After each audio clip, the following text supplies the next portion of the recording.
Bismillahirrahmanirrahim. Assalamualaikum warahmatullahi wabarakatuh. Alhamdulillahirabbil alamin. Walladzi arsala rasulahu bil huda wa dinil haqq liyudhhirahu 'alad dini kullihi walau karihal musyrikun. Asyhadu an la ilaha illallah wahdahu la syarikalah lahul mulku wa lahul hamdu wa huwa 'ala kulli syai'in qadir. Wa asyhadu anna Muhammadan abduhu wa rasuluh. Allahumma shalli wa sallim wa barik ala sayyidina Muhammadin wa ala alihi wa sahbihi ajma'in. Bapak-bapak dan saudara-saudaraku, ibu-ibu jamaah Masjid Darul Falah, Masjid Al-Falah yang semoga selalu berada dalam rahmat Allah.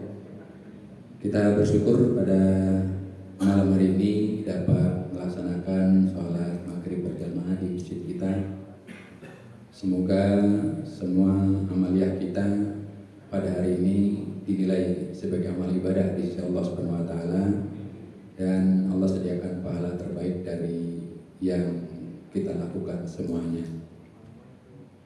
Shalawat dan salam semoga selalu dicurahkan kepada qudwah hasanah kita semuanya, Nabi Muhammad Rasulullah Shallallahu Alaihi Wasallam, dan juga kepada para keluarganya, juga kepada para sahabat-sahabatnya, serta kepada seluruh pengikutnya, seluruh umatnya sampai hari kiamat. Mudah-mudahan kalau kita dapat bertemu dengan beliau, berkumpul dengan beliau di yaumul kiamah dalam keadaan mendapatkan syafaatnya, karena kita istiqomah di dalam melaksanakan risalah ajarannya, mengikuti sunnah-sunnahnya, mengambil keteladanan terhadap perilaku hidup kita dalam segala hal. Bapak-bapak dan saudaraku jemaah Masjid Al-Falah yang semoga selalu berada dalam lindungan Allah Subhanahu wa taala. Pada kesempatan malam hari ini kita ingin mengambil ibrah dari apa yang dilakukan oleh Rasulullah Shallallahu Alaihi Wasallam di dalam menghinakan dan mengalahkan orang-orang Yahudi. Dan ini diabadikan di dalam Al-Quran. Pengusiran terhadap orang-orang Yahudi itu dalam satu surat khusus, yakni surat Al-Hasr, surat pengusiran. Di ayat yang pertama sampai dengan ayat yang kelima terdapat pelajaran penting bagi kita, strategi yang dilaksanakan oleh Rasulullah SAW di dalam mengalahkan mereka. A'udzu billahi minasy syaithanir rajim. Bismillahirrahmanirrahim. Sabbaha lillahi ma fis samawati wa ma fil ardh wa huwal azizul hakim. Huwallazi akhrajal ladzina kafaru min ahlil kitabi min diyarihim li awwalil hashr. Ma dhanantum an yakhruju wa dhannu annahum mani'atuhum husunuhum min Allah. فآتاهم الله من حيث لم يحتسبوا وقذف في قلوبهم الرعب يخربون بيوتهم بأيديهم وأيدي المؤمنين فاعتبروا يا أولي الأبصار ولولا أن كتب الله عليهم الجلاء لعذبهم في الدنيا walahum fil akhirati adzabun nar.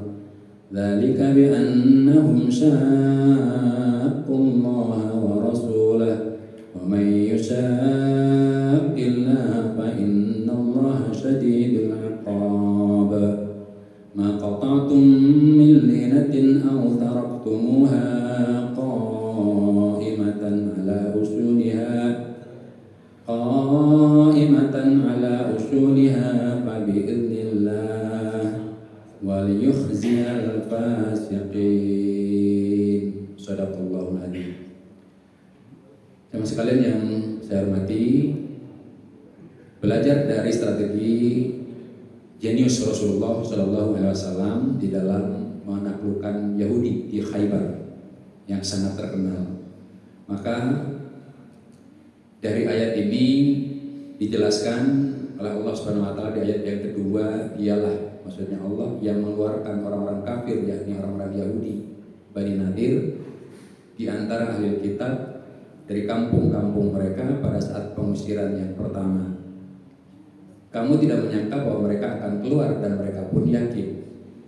Maksudnya Rasulullah pun tidak menyangka dengan strategi itu kemudian mereka akan keluar, dan mereka pun sebenarnya tidak yakin akan keluar, ya, bahwa benteng-benteng mereka dapat mempertahankan mereka dari siksaan Allah. Maka Allah mendatangkan kepada mereka hukuman dari arah yang tidak mereka sangka-sangka, dan Allah melemparkan ketakutan dalam hati mereka. Mereka memusnahkan rumah-rumah mereka dengan tangan-tangan mereka sendiri dan tangan orang-orang mukmin. Maka ambillah kejadian itu untuk menjadi ibrah, menjadi pelajaran, wahai orang-orang yang mempunyai wawasan yang luas. Nah, ini kalimat terakhir di sini. Ambillah ibrah, pelajaran dari peristiwa itu, wahai orang-orang yang memiliki wawasan yang luas. Dan jika tidaklah karena Allah telah menetapkan pengusiran terhadap mereka, benar-benar Allah mengazab mereka di dunia, dan bagi mereka di akhirat azab neraka. Maksudnya kalau tidak diusir ketika itu, mungkin mereka akan dimusnahkan oleh Allah melalui tangan-tangan Rasulullah dan kaum muslimin dan orang-orang beriman yang bersama dengan Rasulullah Shallallahu Alaihi Wasallam. Yang demikian itu adalah karena sesungguhnya mereka menentang Allah dan Rasulnya. Barang siapa yang menentang Allah dan Rasulnya, sesungguhnya Allah sangat keras hukumannya. Apa saja yang kamu tebang dari pohon kurma milik orang-orang kafir Yahudi tersebut, atau yang kamu biarkan tumbuh berdiri di atas pokoknya, maka semua itu adalah dengan izin Allah.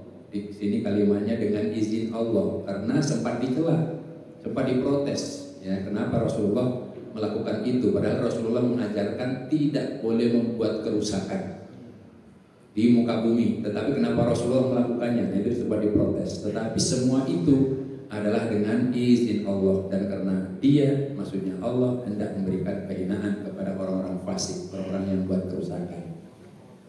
Bapak dan saudaraku yang dirahmati Allah Subhanahu wa taala, kalau kita rujuk ayat-ayat ini, sebenarnya seluruh ayat dari pertama sampai ayat yang terakhir surat Al-Asr ini berkaitan dengan pengusiran orang-orang Yahudi, baik dari Bani Nadir maupun Bani Khazraj dan lain sebagainya. Karena sesungguhnya Bani Khazraj juga bersekutu dengan Bani Nadir. Kalau berhubungan dengan ayat yang berikutnya, ayat yang ke-10, 11, itu orang-orang Khazraj itu membujuk Bani Nadir supaya jangan keluar. Kalau kamu keluar, kami juga akan keluar untuk membelamu. Ya, dan ini semuanya kalau kamu diperangi, kami akan memerangi bersamamu. Tetapi ternyata Bani Khazraj kemudian lebih takut daripada Bani Nadir.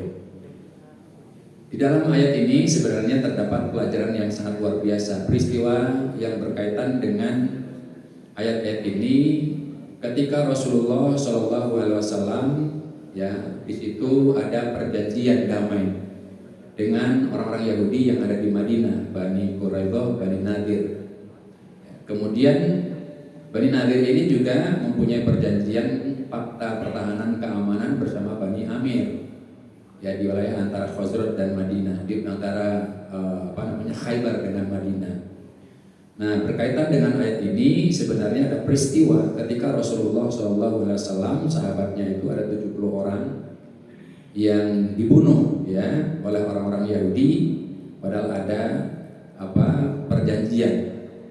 Ada perjanjian untuk datang keluar, diutuslah sahabat-sahabat Rasul 70 orang untuk berdiskusi atau untuk mengajarkan agama, sehingga dengan seperti itu apakah nanti memutuskan mereka akan beriman atau tidak beriman. Tapi ternyata sahabat-sahabat Nabi tersebut kemudian dibunuh, dan satu orang yang selamat namanya Amr, ya, ada yang selamat namanya Amr, kemudian kembali ke Madinah, bisa meloloskan diri kembali ke Madinah, ya. Nah, ketika di dalam perjalanan antara Khaybar dan Bani Nadir ini, kemudian ketemu orang Yahudi dari Bani Amir yang mengejarnya.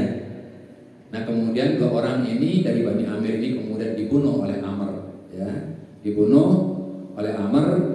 Nah, kemudian langsung meloloskan diri, lapor kepada Rasulullah SAW di Madinah. Mendengar laporan dari Bani Amr yang lolos dari 70 orang yang dibunuh oleh orang-orang Yahudi dan sempat membunuh 2 orang Bani Amir dari kalangan Yahudi, maka Rasulullah mengatakan, celaka, sesungguhnya kita ada perjanjian damai dengan mereka melalui Bani Nadir. Oleh karena itu kita harus bayar diatnya.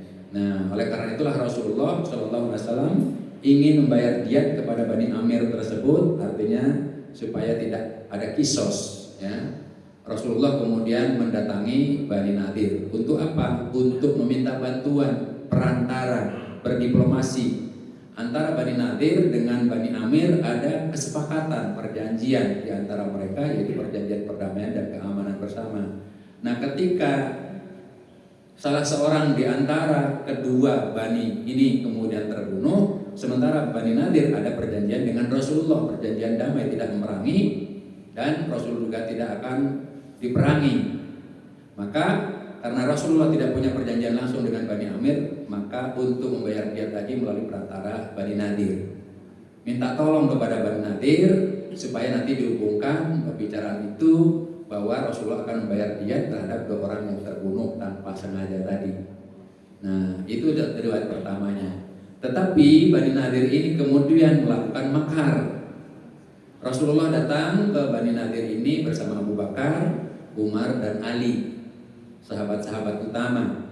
Karena apa? Karena ingin membayar diatnya. Rasulullah tentu saja ya didampingi oleh para sahabat utama yang bisa membantu untuk membayar diat tadi, yang kaya, Abu Bakar dan Umar.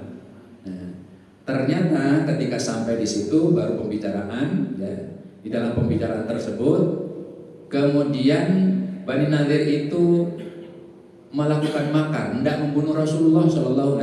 Rasulullah dipanggil duduk di sebuah dinding, ya, di sebuah ruangan. Lalu Bani Nadir tersebut, ya, mengutus atau berbisik di dalam merencanakan makar tersebut, ya, dengan mengatakan, kalau tidak saat ini kamu tidak punya kesempatan untuk menghabisi Rasulullah, sehingga dia tidak mendakwahi kita. Jadi begitu prinsipnya. Jadi ketika Rasulullah minta kepada Bani Nadir, orang-orang Bani Nadir Yahudi ini nggak pernah menyebut Nabi itu sebagai Rasulullah atau Nabi. Dia menyebutnya wahai Abul Qasim, ya. Ketika Rasulullah mengutarakan tadi, Bani Nadir mengatakan, baiklah Abul Qasim, kami akan membantumu sesuai dengan permintaanmu untuk tadi berdiplomasi menyampaikan pesan itu. Kemudian ternyata mereka berbicara secara khusus di dalam ruangan yang lain dengan mengatakan, sesungguhnya kalian tidak akan menjumpai kesempatan yang bagus seperti ini untuk menghabisi Abul Qasim tersebut, ya, yang ada di balik tembok. Maka siapakah di antara kalian yang mau dan mampu naik ke atas rumah lalu menimpakan batu besar kepadanya dari atas rumah agar kita terbebas dari dakwah dia, maksudnya dakwah Nabi. Akhirnya seorang dari mereka yang bernama Amr ibnu Jahsi, kalau tadi Amr bin Dimri, kalau ini Amr bin Jahsi yang sahabat membunuh tadi, Amr bin Dimri, kalau ini Amr ibnu Jahsi ibnu Ka'ab. Dia bersedia, ya, melaksanakan tugas itu, lalu mengatakan, aku bersedia melakukannya. Dia bersedia membawa batu besar ke atas lantai 2, gitu ya. Kemudian sudah sesuai dengan apa yang direncanakan. Saat itu Rasulullah SAW kemudian mendapatkan wahyu pemberitahuan dari Allah Subhanahu Wa Taala, ya, bahwa Rasulullah akan dibunuh. Ketika itulah Rasulullah bersama Abu Bakar, Umar, dan Ali kemudian kembali langsung ke Madinah. Sesampai di Madinah, kemudian Rasulullah SAW mengatur pasukan, ya, menyampaikan pasukan, ya, bahwa mereka harus bersiap-siap untuk memerangi Bani Nadir. Nah, inilah kisah sebenarnya pengusiran tersebut. Kemudian Rasulullah SAW berangkat bersama para pasukannya, sampailah di Bani Nadir. Lalu orang-orang Bani Nadir berlindung di dalam benteng-benteng mereka, rumah-rumah mereka yang kuat, yang tinggi, ya. Rasulullah SAW memerintahkan pasukan kaum muslimin untuk mengepung mereka. Dikepunglah mereka itu berhari-hari, sampai 6 hari. Di dalam riwayat itu sampai 6 hari dikepung mereka, tetapi mereka tidak keluar. Sehingga kaum muslimin, Rasulullah sendiri kehabisan bekal. Lalu bagaimana untuk menaklukkan mereka supaya mereka nyerah, supaya mereka kemudian kalah. Maka Rasulullah SAW kemudian melakukan tindakan pohon-pohon kurma, usaha-usaha mereka, sumber kekayaan mereka, sumber penghasilan mereka ditebangi dan dibakar. Jadi kebun-kebun kurma milik mereka, kurma itu kebun-kebun kurma yang unggul, bukan kurma biasa, lalu ditebangi dan dibakar, ya. Sehingga dengan ditebangi dan dibakar itu runtuhlah masa depan mereka, kehormatan mereka, karena prinsip mereka hidup ini adalah harus memiliki kekayaan untuk mengalahkan orang-orang muslim. Perusahaan mereka dihancurkan, usaha mereka kemudian dihabisi, ditebang semuanya pohon-pohon itu. Ada yang dibiarkan oleh Rasulullah untuk berlindung, ya. Nah, mendengar atau melihat kenyataan itulah maka kemudian mereka marah sambil mengatakan, wahai Rasulullah, dia bilang begitu dengan terpaksa menyebut, wahai Rasulullah, engkau adalah orang yang memerintahkan kebaikan, melarang melakukan perbuatan kefasikan, menimbulkan kerusakan. Kenapa engkau lakukan ini? Berarti kan engkau tidak konsisten. Maka dijawab oleh Allah Subhanahu wa taala bahwa apapun pohon-pohon yang ditebang atau yang dibiarkan hidup itu atas izin Allah. Turunlah wahyu yang ayat 5 tadi. Sehingga mereka menyerah. Kalau begitu, masa depan kita akan habis di sini. Kalau begitu kita pasti akan terbunuh di sini. Jadi begitu. Akhirnya mereka keluar dan kemudian diusirlah oleh Rasulullah Shallallahu Alaihi Wasallam dari Madinah, dari Khaybar itu. Ya, ada yang menuju Khaybar, artinya mereka berjalan menuju Khaybar dulu untuk berhenti sejenak. Sebagian besar diusir ke tanah Mahsyar di negeri Syam, tempat nanti hari kiamat umat Islam atau umat manusia seluruhnya dikumpulkan, diusir sampai ke negeri Syam. Mereka karena ketakutan dan tidak rela kekayaannya kemudian menjadi harta milik Rasulullah dan kaum muslimin, maka mereka hancurkan sendiri rumah-rumah mereka itu. Mereka robohkan sendiri rumah-rumah mereka itu yang berharga, pintu-pintu, jendela-jendela, kusen-kusen yang bisa dibawa di punggung unta kendaraan mereka dibawa. Sisanya kemudian mereka hancurkan sendiri.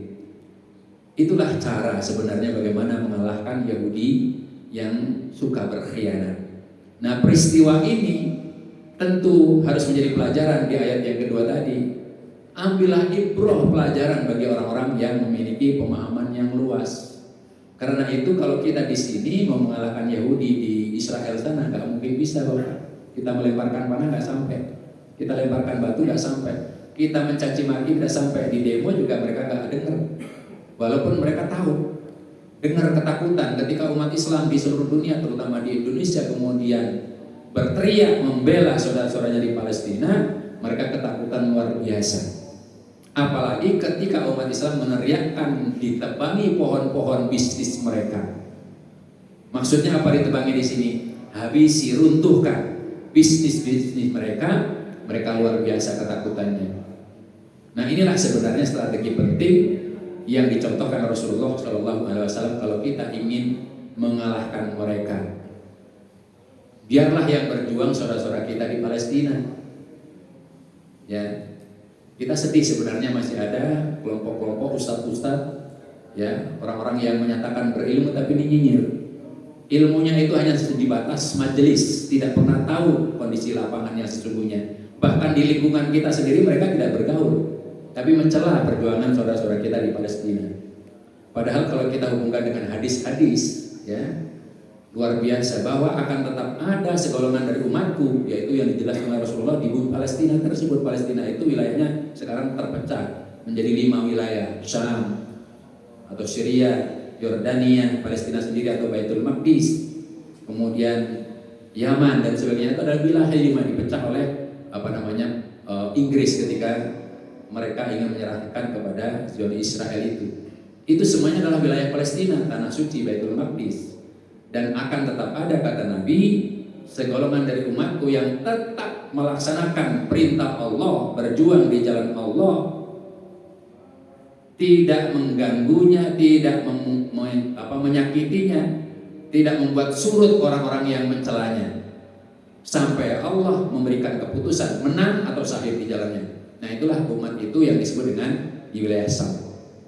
Kalau kita baca hadis-hadis dengan wilayah Syam, tempat mahsyar nanti, Itu Rasulullah menjelaskan. Agama ini nanti akan bertahan di wilayah Palestina atau wilayah Palestina ini yang termasuk wilayah Syria atau Syam tersebut. Jadi saudaraku, kalau kita ingin mengalahkan mereka dari negeri kita sendiri, dari rumah-rumah kita sendiri, maka kita harus tebangi pohon-pohon usaha mereka. Ya, penting kita melakukan seperti apa yang dilakukan oleh Rasulullah terhadap Bani Nadir di Khaybar ini. Ya, ikuti bagaimana cara perang Rasulullah dengan tidak mengangkat senjata, cukup dihabisi perusahaan-perusahaan uang mereka yang menghasilkan uang mereka, kemudian mereka menyerah. Ya, jadi ketika dikepung ternyata tidak keluar, dipanah tidak sampai karena benteng mereka tinggi, tembok mereka kuat. Ya, dilempar batu ya juga nggak apa-apa, artinya nggak jebol itu benteng-bentengnya. Ya, setelah melakukan penantian panjang, kemudian Nabi kita melakukan strategi tadi. Pohon-pohon kurma perusahaan atau milik orang-orang Yahudi yang sumber kekayaan mereka, sumber penghasilan mereka, perekonomian mereka kemudian terputus, maka mereka runtuh kehormatannya, dihinakan oleh Allah Subhanahu wa taala. Nasib mereka kemudian tidak menentu sehingga mereka tidak aman dan akhirnya mereka menyerah kepada Nabi. Masa depan mereka kemudian tidak jelas, nasib mereka tercerabut, keamanan mereka bakalan dihabisi, kemudian mereka menyerah. Karena itulah maka ketika pohon-pohon itu ditebang oleh Rasulullah, ya mereka sudah menyatakan tidak ada gunanya hidup di sini. Tidak ada gunanya kita hidup di tempat ini, kita akan terbunuh. Kemudian mereka membuat perjanjian kepada Nabi, ya, di Khaybar tersebut, meninggalkan Khaybar dan benteng-benteng Khaybar dengan membawa muatan harta-harta yang bisa dibawa, termasuk kusen-kusen pintu, kusen-kusen jendela yang bisa bawa. Yang tidak bisa dibawa mereka runtuhkan. Nah, oleh karena itu, ya kalau kita hanya sekedar mengecam, kalau kita ingin ke sana ikut perang, nggak akan mungkin bisa. Yang bisa kita lakukan, ikuti saja strategi Rasulullah Shallallahu Alaihi Wasallam yang bahasa saat ini namanya diboikot. Kalau dulu Nabi nggak ada istilah boikot, ya. Tetapi di situ meruntuhkan, bagaimana meruntuhkan sentra-sentra hasil kekayaan mereka, sumber-sumber kekayaan mereka, properti mereka. Nah, setiap deterjen yang kita gunakan dari produk-produk Yahudi itu sama dengan pohon kurma. Setiap sampo, setiap aksesoris, setiap apalagi ya yang digunakan oleh anak-anak istri kita yang wanita barangkali ya, alat-alat kosmetik itu yang buatan mereka dari pabrik-pabrik Yahudi itu sama dengan pohon-pohon kurma tadi yang harus kita tebang. Bagaimana? Kita habisi. Nah, itulah yang disebut dengan cara boikot tadi. Nah, inilah makna penjelasan dari fakta biru ya ulil absor. Maka ambillah ibrah dari kejadian itu wahai orang-orang yang memiliki wawasan. Setiap Coca-Cola, Fanta, McDonald, apalagi Starbucks, Pizza Hut, apalagi Marisons, kemudian Unilever, Revlon, ini alat-alat kosmetik ya, Marks and Spencer, produk-produk pakaian misalnya begitu ya. Semua itu ibarat pohon-pohon kurma milik Yahudi tadi yang perusahaan mereka. Karena itu kalau kita ingin mengalahkan mereka, ya mari kita runtuhkan sentra-sentra produk ekonomi mereka itu di negara kita. Kita sedih sebenarnya ya, banyak orang yang ketika MUI mengeluarkan fatwa untuk boikot, kemudian banyak orang yang tidak paham. Ya, tidak paham terhadap ayat ini, tidak paham terhadap riwayat penjelasan surat Al-Hasyr ini. Bagaimana mengusir orang-orang Yahudi tersebut dengan cara yang cerdas yang dilakukan oleh Rasulullah SAW dan didukung oleh Allah Subhanahu wa taala. Seolah-olah kita membuat kerusakan dengan memboikot mereka. Lalu nanti karyawannya bagaimana? Kan karyawannya banyak orang-orang kita. Ini terlalu naif, terlalu bodoh. Orang-orang Indonesia itu orang-orang yang cerdas, diberikan harta kekayaan yang luas di bumi Allah ini, sungguh sangat luar biasa. Sedangkan produk-produk kaum muslimin sudah banyak. Ada sabun bidara, ya, kemudian ada deterjen yang juga wangi buatan anak-anak negeri sendiri dan itu halal. Hanya kalah iklan saja Bapak dan Saudaraku. Kalah iklan. Kita kan terpengaruh dengan iklan, tipu daya, promosi di iklan karena yang iklankan cantik, ganteng, hebat dan sebagainya. Maka kalau kita menggunakan produk itu ya sama dengan mereka. Nah, sementara produk-produk anak negeri, ya, orang-orang kita sendiri kaum muslimin sudah banyak. ya obat-obatan, herbal dan sebagainya, itu semuanya ada. Nah, kita sebenarnya tinggal keberpihakan tadi. Kita ingin menang atau ingin kalah? Kita ingin menaklukkan Yahudi dengan cara cerdas atau kita akan digilas? Kan seperti itu ya. Dan hadis Rasul menyatakan tidak akan terjadi hari kiamat sebelum orang-orang beriman, orang-orang muslim memerangi Yahudi sampai kemudian mereka ketakutan dan berlindung di balik batu, di balik pohon. Kemudian batu dan pohon itu berbicara, wahai muslim, di punggungku ini, di balik punggungku ini ada Yahudi yang bersembunyi, maka bunuhlah mereka. Nah, saat ini sebenarnya sedang mengarah ke sana, tetapi banyak orang yang masih mencela. Padahal Rasul sudah menjelaskan akan terjadi hari kiamat dan itu pasti terjadi. Mereka bersembunyi di balik batu, di balik pohon, kecuali pohon gorkot. Dijelaskan Rasulullah SAW, karena pohon gorkot itu adalah pohon orang Yahudi, tempat berlindungnya orang-orang Yahudi. Nah, inilah sebenarnya tanda-tanda sebenarnya akhir zaman. Karena itu kita ada di pihak mana? Kita ada di pihak orang-orang yang ingin membebaskan Al-Quds atau Palestina, tanah suci yang ketiga bagi umat Islam yang telah diwariskan oleh Umar bin Khattab kepada kaum muslimin, yang telah diwariskan oleh Umar bin Khattab kepada kaum muslimin. Bahkan orang-orang Nasrani pun kemudian menyetujui bahwa itu adalah tanah milik orang-orang muslim. Maka sesungguhnya kita harus mempertahankannya, dan kita mestinya bangga karena masih ada orang-orang yang rela berjuang sampai mengorbankan segala apa yang mereka miliki. Bagi mereka syahid adalah panggilannya, dan kematian syahid itu adalah bagian dari cita-cita mereka. Sementara kita di negeri kita nggak mungkin bisa seperti itu. Yang bisa kita lakukan adalah syahid di kamar kita sendiri. Bagaimana caranya? Perangi, tebang semuanya pohon-pohon kurma, sentra-sentra usaha yang bisa menghasilkan uang sehingga mereka mampu memerangi kaum muslimin di sana, yaitu produk-produk perusahaan-perusahaan mereka. Nah, inilah yang sebenarnya mesti kita lakukan, dan jangan sampai kemudian ada yang apalagi tadi nyinyir gitu ya. Padahal orang-orang yang nyinyir itu tidak tahu medannya. Mohon maaf, kalau kita mengamati orang-orang yang ceramah seperti itu, tidak pernah bergaul dengan masyarakat sekitarnya pun tidak. Ilmunya hanya ilmu letterlek di kitab, dipelajari, tapi dia tidak amalkan. Ya, saya pernah menegur orang-orang yang model seperti ini karena dulu saya dekat dengan model-model seperti ini. Jangan kalian juga mencela orang lain, karena umat Islam itu, kata Nabi, seorang muslim itu tidak bisa ucapannya kemudian mencela, menyakiti orang sesama muslim yang lainnya. Saya pernah diskusi masalah seperti ini ya, dengan mengatakan kalian dakwah seperti itu, tegas, jelas seperti itu, menyalahkan orang lain. Sementara di lingkungan masjid, di lingkungan tempat tinggal ada banyak warga-warga masyarakat yang di situ mabuk-mabukan, pacaran dan sebagainya, tidak pernah ditegur. Sedangkan kita mesti mendakwahi mereka. Kalau dakwah kepada orang-orang yang sudah mengerti, sayang, kewajiban kita adalah mendakwahkan Islam ini kepada orang-orang yang belum mengerti. Sebagaimana Rasulullah SAW diperangi, dimusuhi, Rasul mengatakan mereka belum mengerti. Kenapa? Karena belum mendengar dakwah. Karena itu mestinya kita dakwahi. Ini mah masa bodo amat, yang penting ucapannya itu keras, tegas dan sebagainya. Nah, ini tidak menggunakan figur dakwah. Rasul juga menyatakan kebenaran yang kamu sampaikan kepada orang yang tidak mengerti, maka akan terjadi fitnah. Apa fitnahnya? Timbullah penolakan, timbullah permusuhan, sehingga kebenaran itu tidak sampai menyentuh hati mereka. Yang ada malah permusuhan, yang ada malah kebencian. Apakah itu dakwah Rasulullah? Tidak. Rasulullah SAW mendakwahkannya dengan sangat luar biasa, berdiplomasi, turun sendiri. Ketika harus membayar diat, Rasulullah menemui, datang langsung ke Bani Nadir, ingin mengajak bagaimana caranya supaya timbul solusi. Jadi ini jihad sebenarnya, bergerak. Jangan sampai kemudian kita hanya ada di mimbar-mimbar, di majelis-majelis ilmu, kemudian menyampaikan ilmu tetapi dengan mencerca, mencaci, kemudian memfitnah sesama saudara muslim yang lainnya. Bahkan fatwa-fatwa yang telah dikeluarkan MUI pun dicelanya. Ini kan tidak bagus.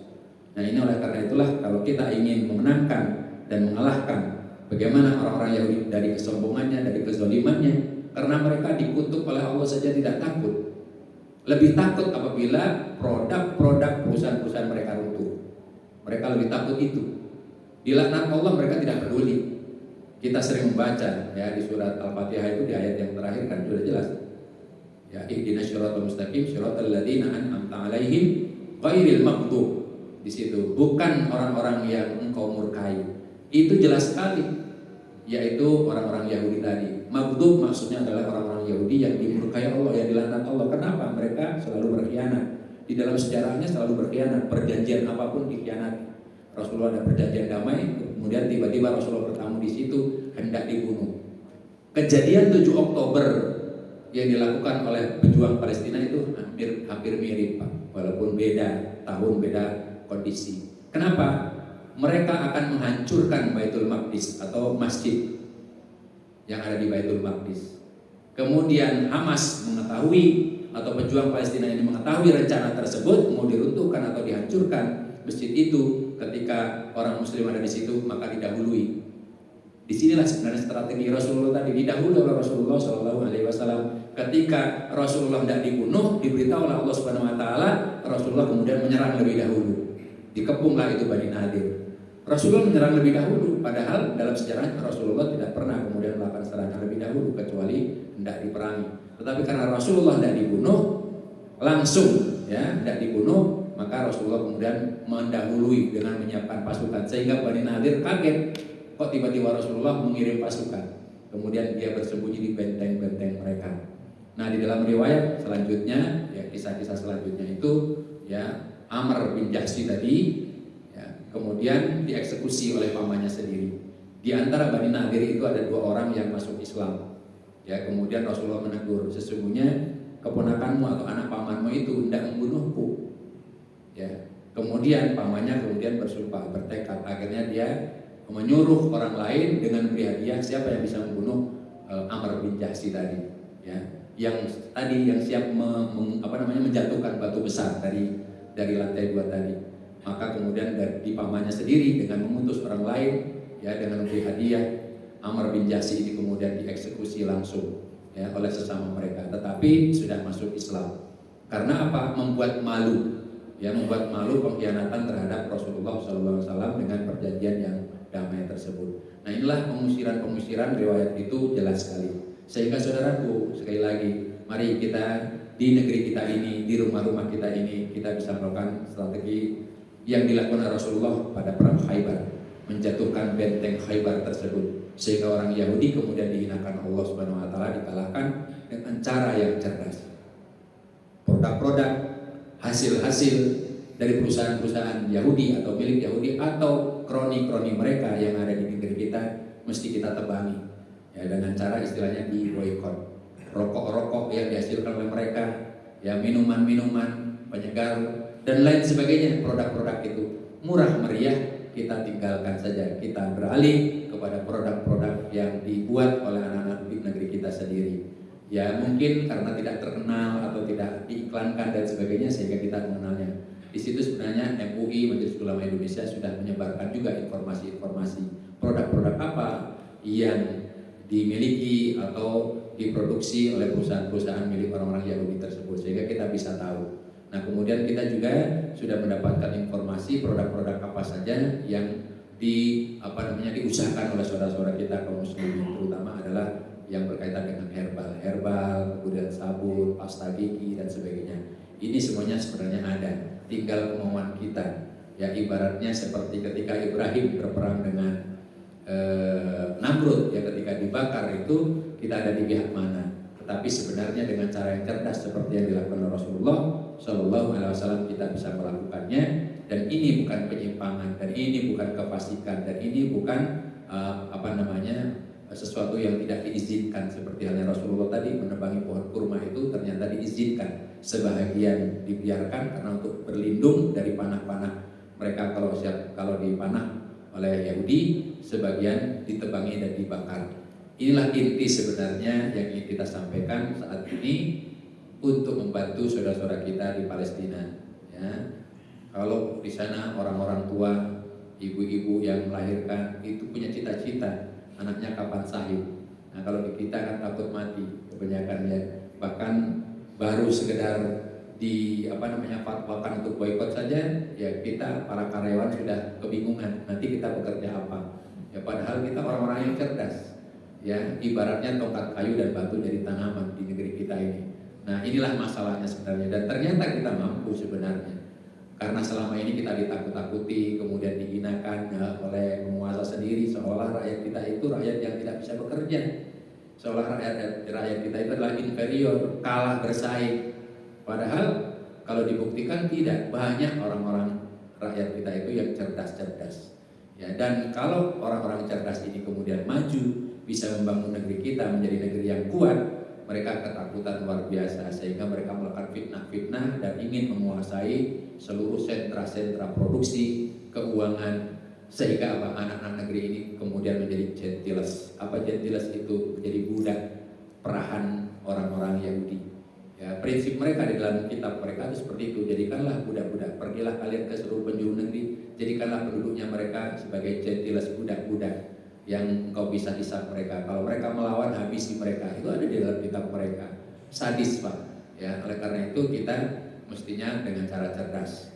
Tidak perlu kita kemudian melakukan upaya-upaya yang memaksakan diri harus berangkat ke Palestina. Susah. Ya, apalagi kita harus melewati jalur-jalur perbatasan yang ternyata perbatasan ada perjanjian dengan Yahudi tersebut. Susah tembusnya. Bantuan saja susah tembusnya.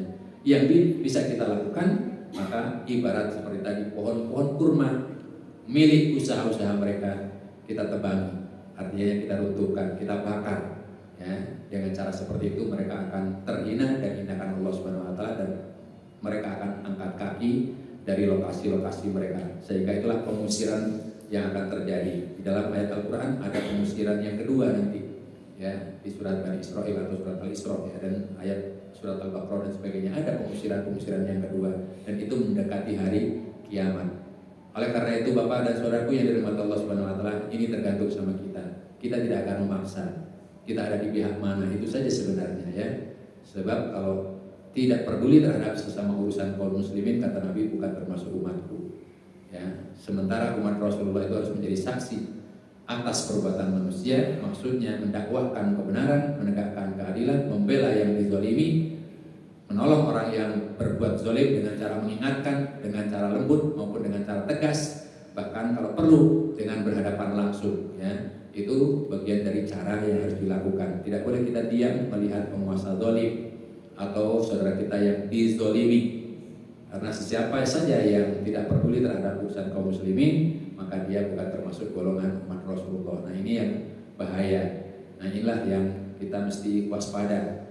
Jangan sampai kita termasuk orang-orang asofiyah yang tidak diakui oleh Rasulullah SAW. Karena apa? Dakwahnya untuk kepentingan golongannya sendiri. Ya, dan dia tidak memikirkan sesama saudara muslim yang lain.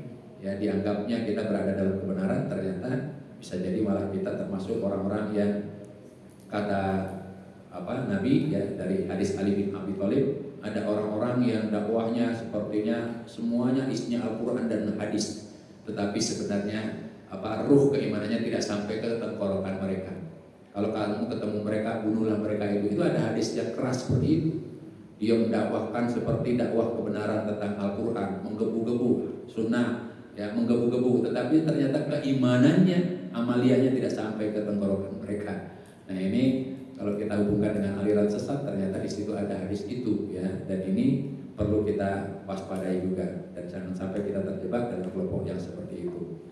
Nah, kemudian sejarah keganasan atau kesadisan orang-orang Yahudi ini dari zaman dahulu sudah pernah terjadi.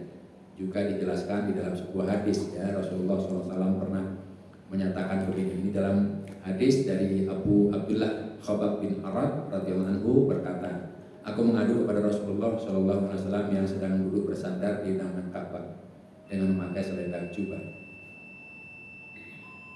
Saat itu kami mengalami siksaan dari orang-orang musyrik. Kita azan dulu, kita lanjut sebentar. Silakan Pak. Allahu Akbar, Allahu Akbar, Allahu Akbar, Allahu Akbar. Asyhadu an la ilaha illallah. Asyhadu an la ilaha illallah. Asyhadu anna Muhammadan Rasulullah. Asyhadu anna Muhammadan Rasulullah.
Baik, kita lanjut sedikit ya dari Abu Abdullah ya, dari Khabbab bin Arad radhiyallahu anhu yang berkata, ini Abdullah bin Khabbab bin Arad ini mengadu kepada Rasulullah SAW ya, yang sedang duduk bersandar di naungan Ka'bah dengan memakai selendang jubah. Saat itu kami mengalami siksaan dari orang-orang musyrik Quraisy ya, penguasa ya Quraisy.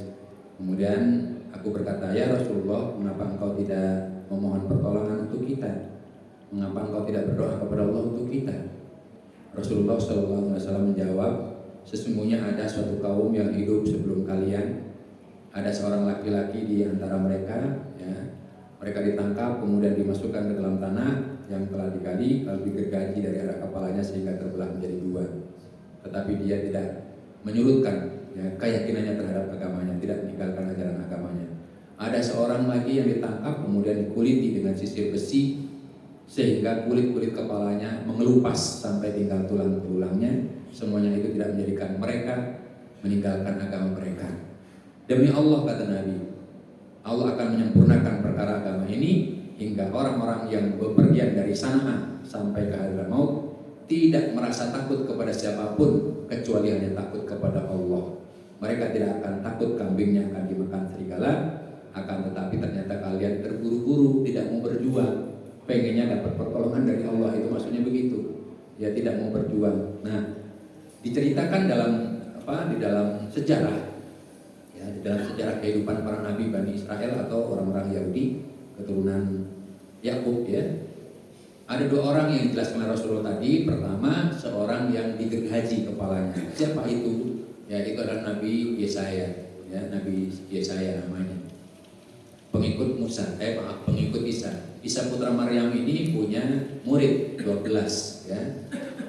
Semuanya terbunuh oleh kaumnya sendiri, oleh orang Yahudi sendiri yang menolak ajaran-ajaran para nabi. Nah, cerita Yesaya ini ketika mendakwahkan, Yesaya ini profesinya mencari kehidupan untuk keluarganya adalah sebagai tukang kayu. Ya, tukang kayu artinya kerajinan bangunan gitu ya, bikin ukiran dan sebagainya. Ya, tukang kayu tidak pernah terlepas dari gergaji. Tapi dia selalu mendakwahkan kebaikan, selalu mendakwahkan kebenaran, selalu mendakwahkan kitab Allah kepada kaumnya Bani Israel ini, ya, di raja mereka yang kafir. Nah, kemudian ternyata kaumnya itu menolak dakwahnya sehingga dia dikejar, ya, hendak dibunuh karena diperintahkan oleh raja bahwa supaya Yesaya ini dibunuh. Ya, kemudian dikejar oleh kaumnya. Nah, ketika dikejar itulah kemudian sebuah pohon berbicara kepada dirinya.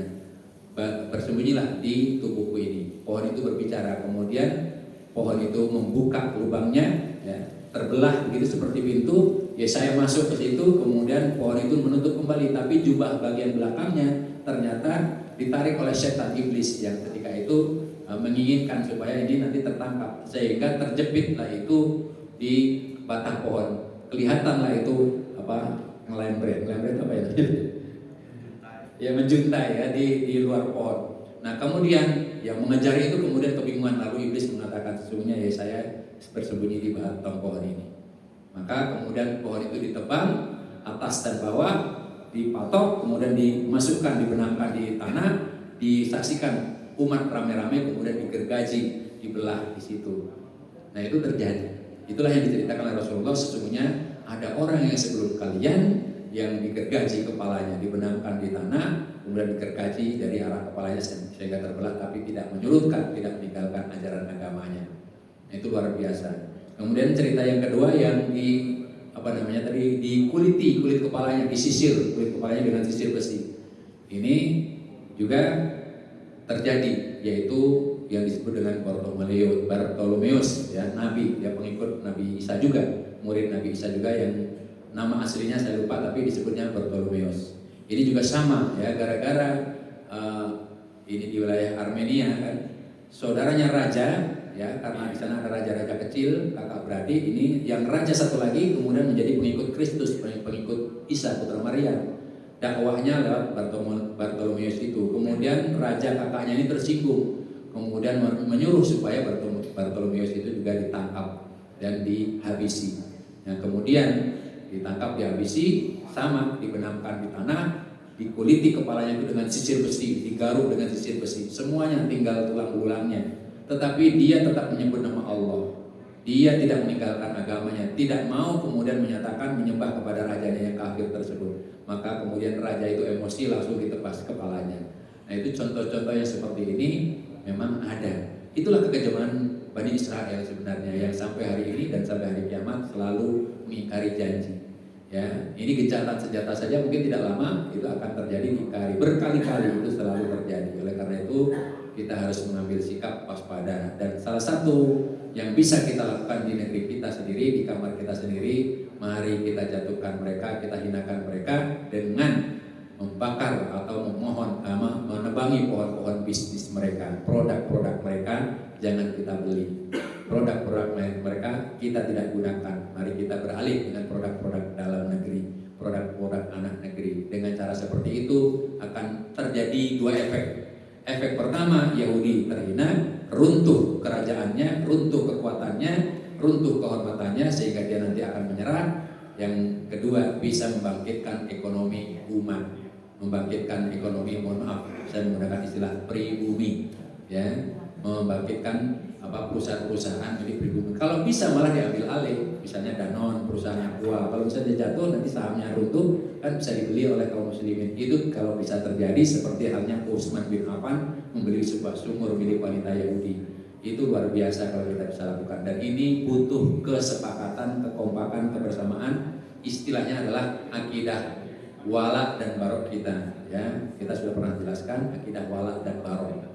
Kita berwala terhadap sesama orang beriman, barok terhadap orang-orang kafir dan seluruh perilaku kekafirannya. Wallahu a'lam bishawab. Itu yang dapat saya sampaikan. Mudah-mudahan dapat dimengerti, dan mohon maaf apabila ada yang tidak sepahaman dengan kita, ya, dengan masalah ini. Tapi kita semuanya yakin bahwa segala sesuatu yang Allah tunjukkan di dalam kitab Al-Quran, yang dilakukan oleh Rasulullah SAW, baik yang sifatnya dakwah bilisan ataupun dakwah yang dengan perjuangan, bahkan dengan perang mengepung tadi, itu bagian dari ibroh yang mesti kita jadikan panduan, jadi panutan, dan jadi keteladanan bagi kita semuanya. Terima kasih sekali lagi, dan mohon maaf apabila ada kesalahan-kesalahan. Wallahu a'lam bishawab. Kita tutup dengan doa kafaratul majlis. Subhanakallahumma wa bihamdika asyhadu an la ilaha illa anta astaghfiruka wa atubu ilaik. Wabillahi taufiq wal hidayah. Assalamualaikum warahmatullahi wabarakatuh.